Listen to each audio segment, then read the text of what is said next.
Ағылшын тілінде еркін сөйлеуге көмектесетін 7 жол. Кеттік. Бірінші, ағылшын тілінде ойланыңыз. Көп адамдар ағылшын тілінде ойлану қиын болмаса, мүмкін емес деп ойлайды. Бірақ сіз өз ана тіліңізде ойланасыз ғой. Біреуге бірнәрсе айтпас бұрын, болмаса бірнәрсе сұрамас бұрын. Дәл сол секілді ағылшын тілінде ойланып үйрену қажет. Ол үшін не істесек болады? Сіздер кішігірім қадамнан бастасаңыздар болады. Мысалы, бүгінгі күнге жоспар құрыңыз. Бүгін не істегелі жатырсыз? Қандай жоспарларыңыз бар? Қандай армандарыңыз бар? Осының барлығын өзіміз ағылшын тілінде ойлану арқылы біз ағылшынша ойлануды жаттықтыра аламыз. Екінші жолы сөйлеу және де сөйлеу. Көп тіл үйренушілер менің сөздік қорым аз, акцентпен сөйлеймін деп осы сөйлеуден тартынады. Бірақ сіздерге осындай кішігірім тақырыптарда сөйлеп үйрену қажет. Яғни сіз қандай да бір шаблон жасау арқылы кез келген тақырыпта сөйлеп үйрене аласыз. Шаблон жасау дегеніміз ол қандай да бір тақырыпта сіз еркін әңгіме айта алу. Менің отбасым, менің хоббиім, болмаса менің болашақтағы армандарым. Осы тақырыптарда еркін сөйлеп үйренетін болсаңыз, басқа тақырыптарда да дәл солай сіз сөйлеп үйрене аласыз. Осы орайда сіздерді мен біздің English Club'қа шақырғым келеді. Біздің English Club'та адамдар саны көп емес, және біз көп адам алмаймыз. Тек ең бастысы ол жерде біз айлық төлеммен аламыз, яғни барлығы платный. Ол жерде сіздер шетелдік кісілермен көрісіп, олармен әңгіме қозғай аласыздар, тауға шыға аласыздар. Онлайнда, офлайнда форматтар бар. Егер қаласаңыз, спикингті жақсартқыңыз келсе, сіз сол топқа кіре аласыз.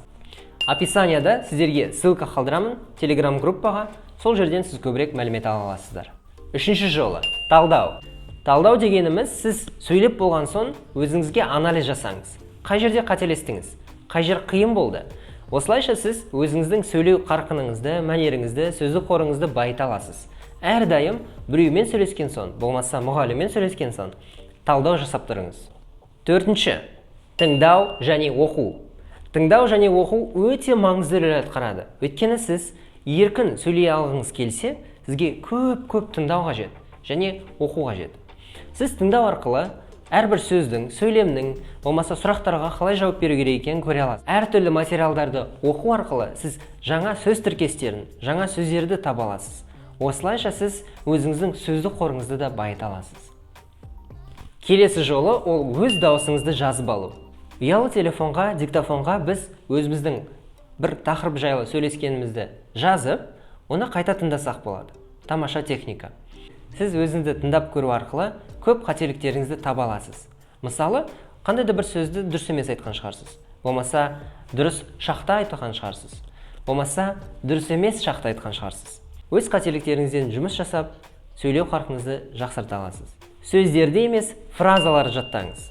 Неге? Өйткені біз біреумен сөйлескен кезде сөзбен емес, сөз тіркестерімен сөйлесеміз, сөйлемдермен сөйлесеміз. Сол себепті жай ғана book емес, I like to read book деп жаттап тұрсаңыз болады. Яғни сіз сөз емес, сөз тіркестерін, сөйлемдер жаттау арқылы болашақта еркін оларды қолдана аласыз. Мысалы, жай ғана қарапайым Hello, how are you today деп айтудың орнына Hey, what's up, Tommy?